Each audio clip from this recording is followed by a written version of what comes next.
17절입니다.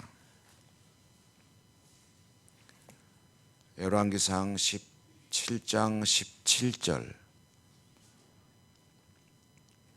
마지막 절 24절까지 한 절씩 교독하여 읽겠습니다. 2일 후에 그 집 주인 되는 여인의 아들이 병들어 증세가 심히 위중하다가 숨이 끊어진지라.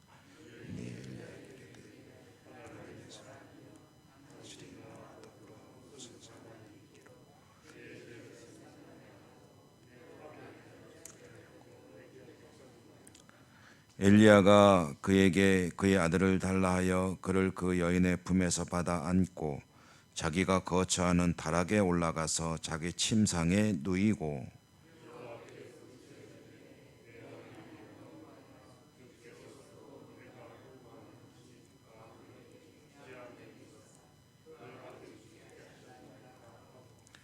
그 아이 위에 몸을 3번 펴서 엎드리고 여호와께 부르짖어 이르되 내 하나님 여호와여 원하건대 이 아이의 혼으로 그의 몸에 돌아오게 하옵소서 하니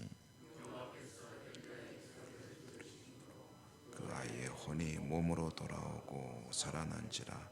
엘리야가 그 아이를 안고 다락에서 방으로 내려가서 그의 어머니에게 주며 이르되 보라 내 아들이 살아났느니라. 여인이 엘리야에게 이르되 내가 이제야 당신은 하나님의 사람이시오 당신의 입에 있는 여호와의 말씀이 진실한 줄 아노라 하니라. 아멘. 오늘도 주님 은혜가 함께 하시기를 기원합니다. 이제 왕들의 이야기는 남왕국과 북왕국이 이제 교차해서 이야기가 전개되는데 지금은 이제 북왕국이죠. 북왕국 아합과 이세벨의 시대에 일어나는 이야기를 읽고 있습니다. 아합의 시대는 북왕국 이스라엘 통일 이스라엘은 물론이고 이스라엘 민족 역사 속에서 가장 어두웠던 그런 깜깜한 암흑기라고 할 수가 있을 겁니다. 왜 그러냐면은 공개적으로 우리 민족은 바알을 섬기는 민족이다라고 선언했던 그런 시대가 바로 이 아합의 시대이기 때문입니다. 왕들이 하나님 앞에 신통하지 못하고 오히려 죄를 범하겠다 하더라도 이렇게 공식적으로 우리는 아합의 민족이다, 아합의 나라다라고 선언할 정도로 어두웠던 시대는 뭐 거의 별로 많지는 않습니다. 이 아합과 이세벨의 시대에 이렇게 이스라엘 민족이 한이 없는 그런 수렁으로 이제 떨어져 내릴 때 하나님은 그냥 두실 수 없죠. 그래서 하신 일이 뭐냐면 엘리야라는 선지자를 보내시는 겁니다. 계속해서 하나님은 하나님의 종들을 보내시죠. 보내서 그들을 이제 깨우치려고 최선을 다하십니다. 말씀으로 해서 잘 들어주면 고맙고 말씀으로 해서 잘 안 들어주면 이제 표현이 좀 그렇습니다만은 하나님 입장에서 이제 실력 행사를 하시는 거죠.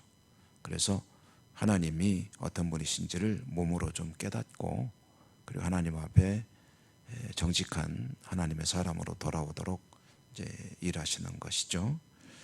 그래서 엘리야가 이제 북이스라엘을 향해서 아합과 이세벨을 향해서 선언한 것이 뭐냐면 지독한 가뭄이 지속될 것이다.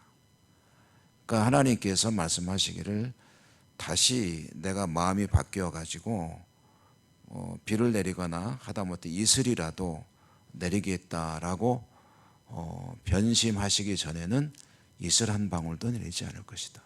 그러니까 지독한 가뭄이 있을 것이다. 이렇게 선언을 하게 하셨고 엘리야는 그렇게 이제 선언을 했기 때문에 이건 이제 일종의 반국가 행위 아닙니까?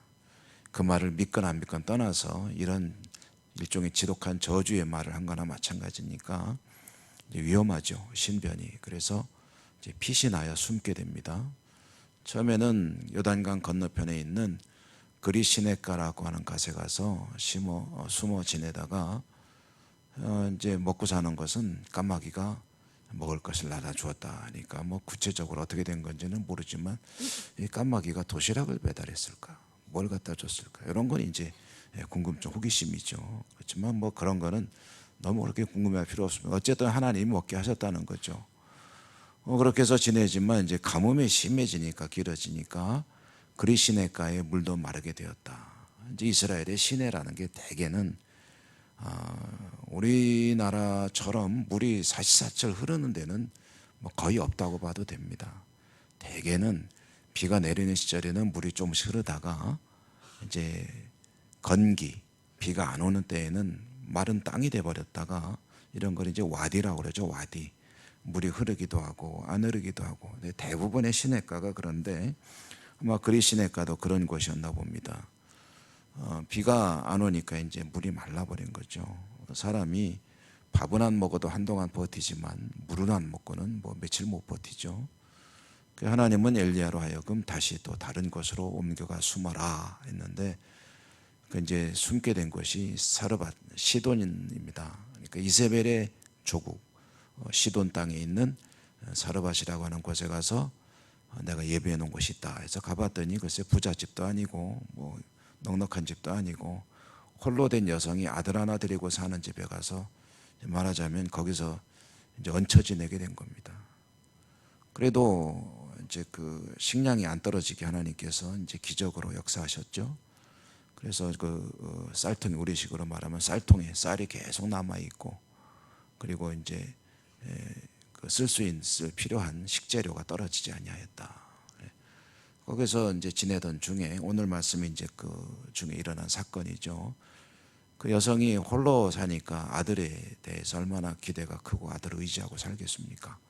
근데 그 아들이 이제 죽었다는 거죠. 병에 걸려서, 아주 독한 병에 걸려서 그가 그 시름시름 앓다가 이제 죽었다라는 건데, 이렇게 아이가 죽고 나니까 이 여성이 이제 보이는 태도가 이제 주목이 됩니다. 어떻게 받아들일까 했더니 18절에 보면은 우선 엘리야를 원망한다.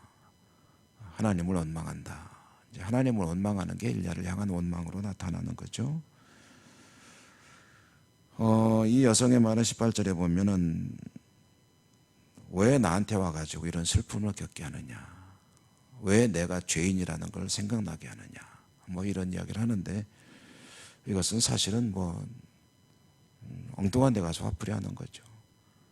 하나님이 아이를 죽게 한 것도 아니고 멀쩡한 애 죽인 것도 아니고, 이 여인의 생각에는 내가 죄가 많아, 우리 뭐 그런 경우들 많잖아요.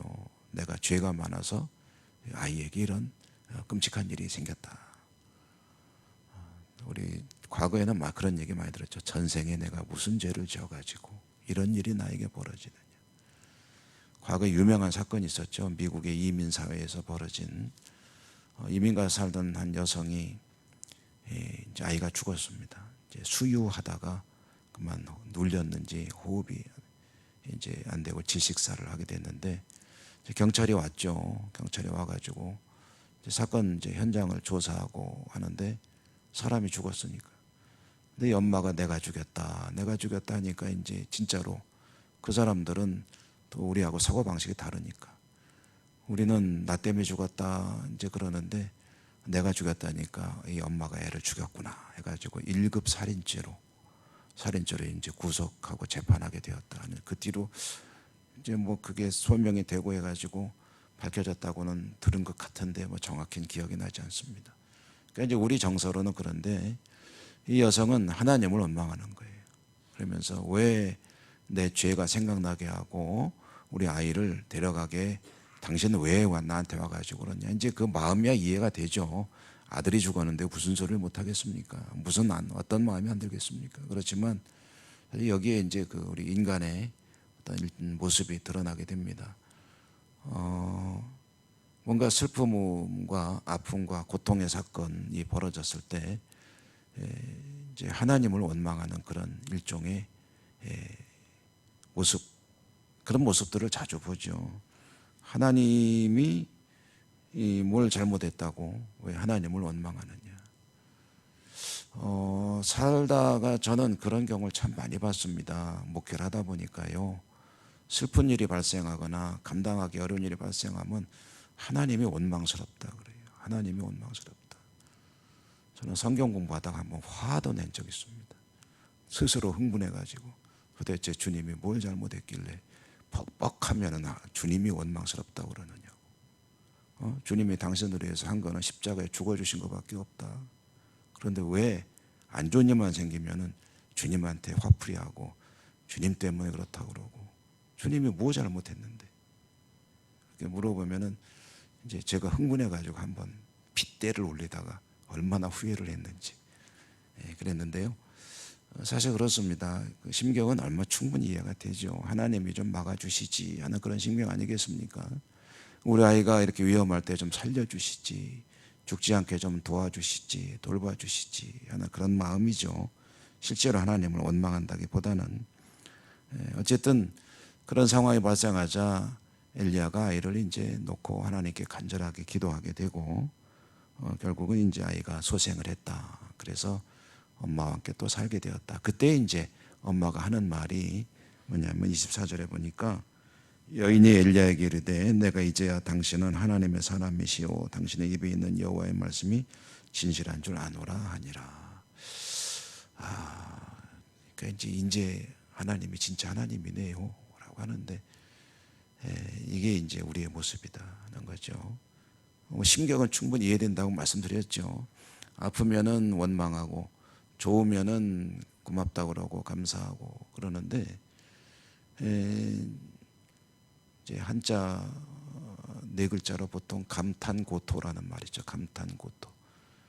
달면 삼키고 쓰면 뱉고, 이게 이제 인간의 기본적인 어떤 심리인 것 같아요. 죄에 물들다 보니 자기한테 유리하면은 좋아하고 불리하면은 싫어하고. 어떤 목사님이 설교 중에 그런 얘기 하더라고. 교인들이 제일 좋아하는 목사가 어떤 목사인지 아느냐? 어떤 목사인데요? 궁금하죠, 저도.